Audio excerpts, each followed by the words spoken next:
Hey everyone, it is Michelle Badusky here, your MLA candidate for Spruce Woods.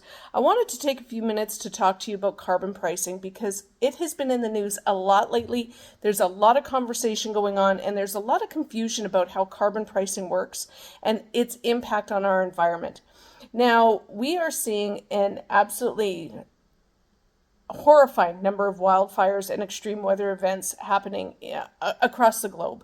I mean, the number of deaths in Hawaii alone is constantly increasing as they're discovering new victims. And of course, here in Manitoba, we are seeing 3,000 evacuees coming from Northwest Territories, and BC is evacuating as well because of the wildfires going on there. And my heart is absolutely breaking for those families, and I am praying for a speedy return to your homes and safety for everyone, including all of our emergency personnel and firefighters and military that are out on the West Coast right now and in the Northwest Territories working on those fires. It is horrifying and it's beyond belief.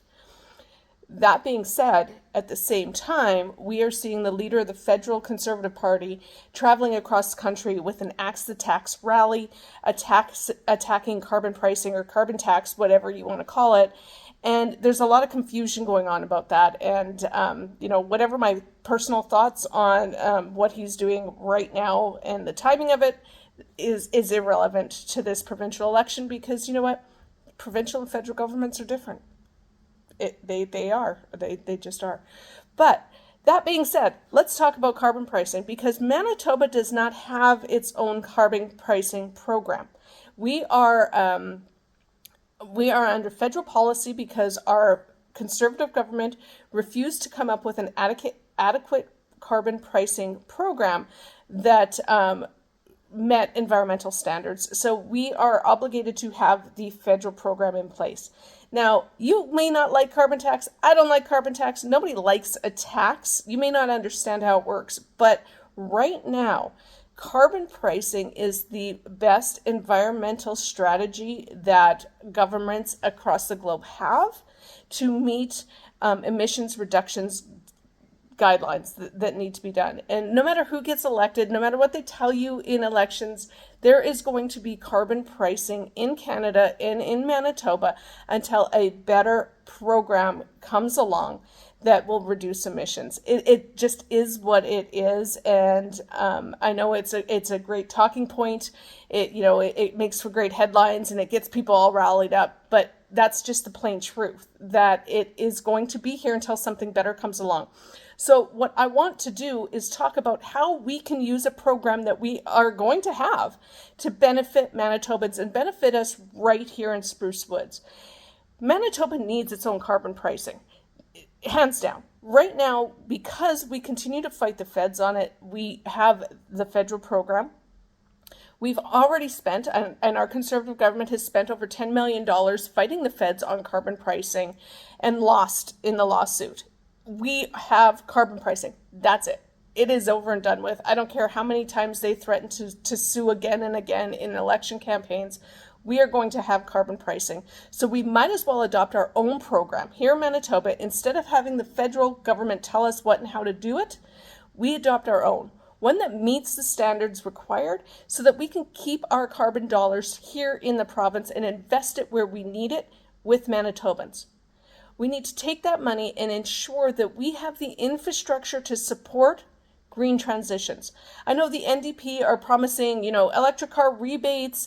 And you know what? I drive an electric car. Who doesn't like a rebate? Who doesn't like free money? But you know what? Free money is not going to give us long-term solutions to the energy concerns that we have here in the province.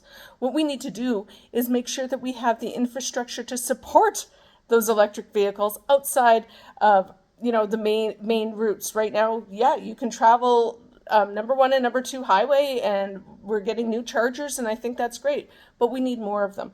And we need to make sure that homeowners and landlords can also supply electric car chargers if they so choose right at home to make their transition easier. We can do that with our own carbon pricing. We can support municipalities in transitioning their fleets. We can invest in the infrastructure that we need for greener transition. And I constantly use the word transition because that's what this is. This is not a flip the switch, everybody go green, green, green, green. It's about making changes at home, in our communities, and in our province that is going to take Manitoba into the future and attract new investment and new industry. We could use our own carbon pricing dollars to work with education programs, support businesses, and support our agricultural sector to make transitions to their operations, their equipment, and their facilities that not only reduce emissions, but actually increase their productivity. We can retrain and reskill staff to learn new processes.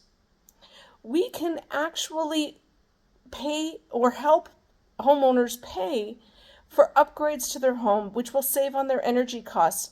And it's a win-win.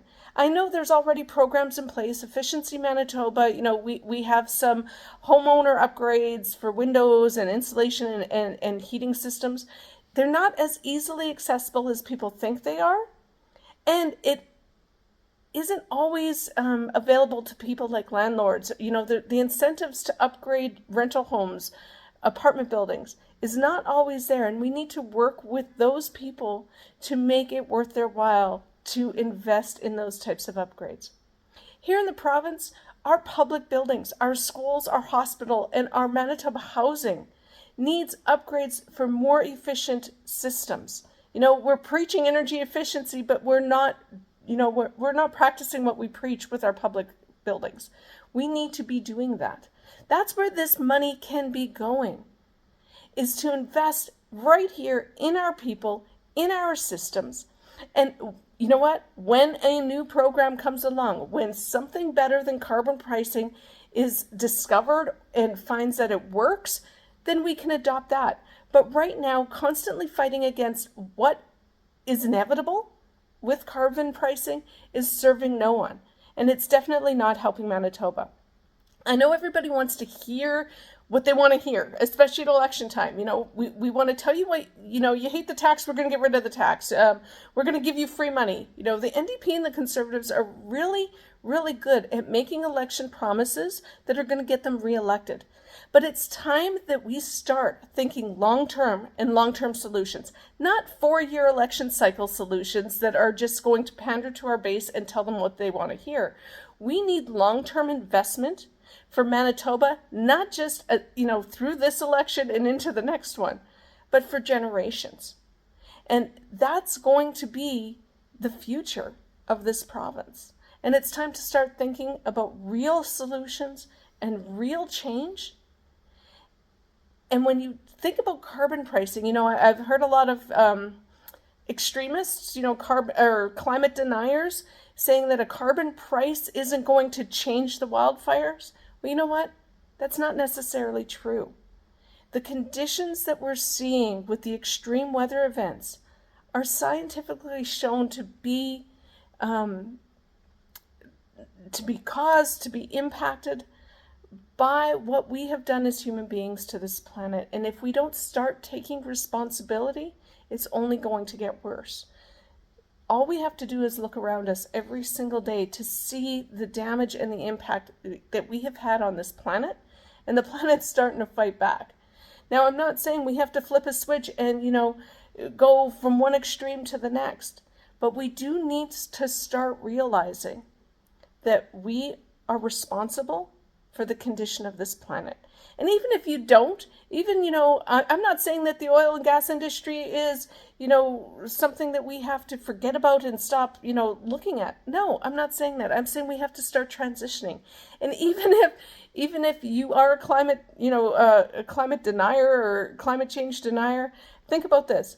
The term non-renewable resource means that eventually it's going to run out. So even if you don't believe that fossil fuels and human beings are impacting the environment and impacting the earth, let's just realize that eventually we're going to run out of them. So we damn well better have another plan in place, because there is no planet B. This is Michelle Badusky, MLA candidate for Spruce Woods. I'm hoping to open the conversation and let's talk about real change.